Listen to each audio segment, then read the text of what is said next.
Na kusalimu kwa jina la Yesu. Umeijua ya kwamba mpendwa waweza kuwa na mateso kwa sababu ya maisha ya dhambi.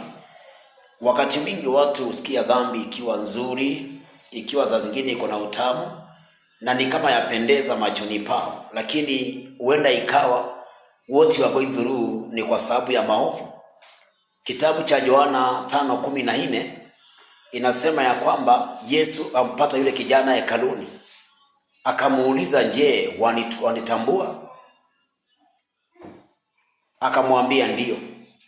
Yesu akamwambia, angalia, umekuwa mzima, usije ukatenda dhambi tena likakupata jambo baya kuliko pale mwanzoni. Siku ya leo umeenda kanisani, unaambia mchungaji maisha yako hayaendi salama, lakini hujachunguza kana kwamba aidha ni maisha ya dhambi, aidha ni maisha ya kutenda maovu kila wakati, ikasababisha kwamba ukawa na shida, ikakuletea mashida na mateso. Kwa hivyo ndugu yangu, dada yangu, lazima ukaangalia kama ni dhambi inasababisha ukaishi maisha ya dhambi, maisha ya shida. Waweza kuwa mgonjwa na kumbe ni dhambi. Waweza kuwa na mateso kumbe ni dhambi. Wakati Kaini aliua ndugu yake Habili, Mungu alimwambia hautawahi kuona mema. Huenda ikawa uliua kwa njia moja ama nyingine, huenda ikawa pia kuna mtu analia kwa ajili yako, huenda ikawa umechangia mwingine kuteseka. So the Lord will not understand you ukienda kwake na wewe ni mtu ambaye unatenda maovu. Mungu anapenda sana watu ambao hanaangalia matendo ya mtu kabla hajamtendea what he inquires. Mungu kila wakati anaangalia vile wewe unaishi, jinsi unakaanisha naye na vile ambavyo unamheshimu. Kwa hivyo lazima tuangalie maisha ya dhambi ni maisha Mungu hayapendi. Maisha ya dhambi ni maisha Mungu ambao hayataki.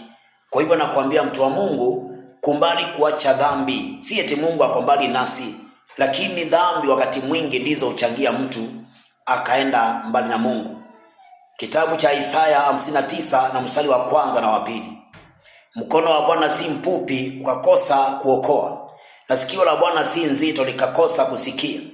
Lakini dhambi zenu na maovu yenu yamewafarakanisha nyinyi na Mungu wenu, hata hataki kusikia. Watu wa Mungu, dhambi wakati mwingi ndio inasababisha mwanadamu asimuone Mungu. The same Isaiah, kitabu cha Isaiah sura ya 1 mstari wa 19. Maandiko husema ya kwamba mkitii mtakula mema ya nchi, bali msipotii mtaangamizwa kwa upanga. Kwa hivyo wakati mwingi ni matendo maovu watu wanatenda mbele za Mungu. Wakati mwingi ni dhambi watu wanatenda mbele za Mungu, na hapo ndio anawaambia kwamba lazima warekebike kwanza. Anasema ya kwamba watu wakitii watakula mema ya nchi. Laana nyingi zinapata watu ni kwa sababu ya kumkataa Mungu. Kitabu cha Kumbukumbu ya Torati 28 mstari 15 yasema namna gani? Laana hizi zote zitakuandama usipotii sauti ya Mungu na kuisikiliza, kutenda sawasawa na sheria zake. Musa akaambia wana wa Israeli ya kwamba kuna laana zimeandaliwa. Laana ya kwanza, maandiko husema ya kwamba utalaaniwa ukiwa mashambani na ukiwa mjini. Chunga sana maisha yako unakaa, isiwe ya kwamba ni wewe mwenyewe wachangia. Jinsi unapoishi ni matunda unapanda. Na maandiko husema ya kwamba mwanadamu atafuna alichopanda. Mungu adhiakiri.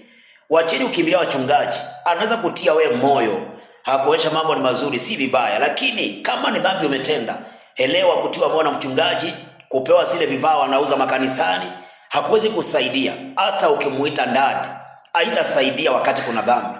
Dhambi ndio mtu anaacha kwanza, anamuona Mungu in the next step. Kwa hivyo Bwana wabariki sana watu wa Mungu. Jaribu angalia matendo yako, maisha yako, kabla haujakimbia kwa mchungaji kuulizia njia ama jawabu la maisha yako. Mungu ni mwaminifu. Jaribu sana ukae maisha ya kutenda haki, maisha ambao ni ya kujihoji na kuangalia jinsi unavyoishi. Na Mungu yule ambaye alikuumba atakuwa kimbilio lako na tegemeo lako. Mbarikiweni sana nyote na Bwana watie nguvu. Tuendelee kufuatilia jumbe hizi za ujue ukweli uwe huru. Amen. Shalom, shalom, shalom.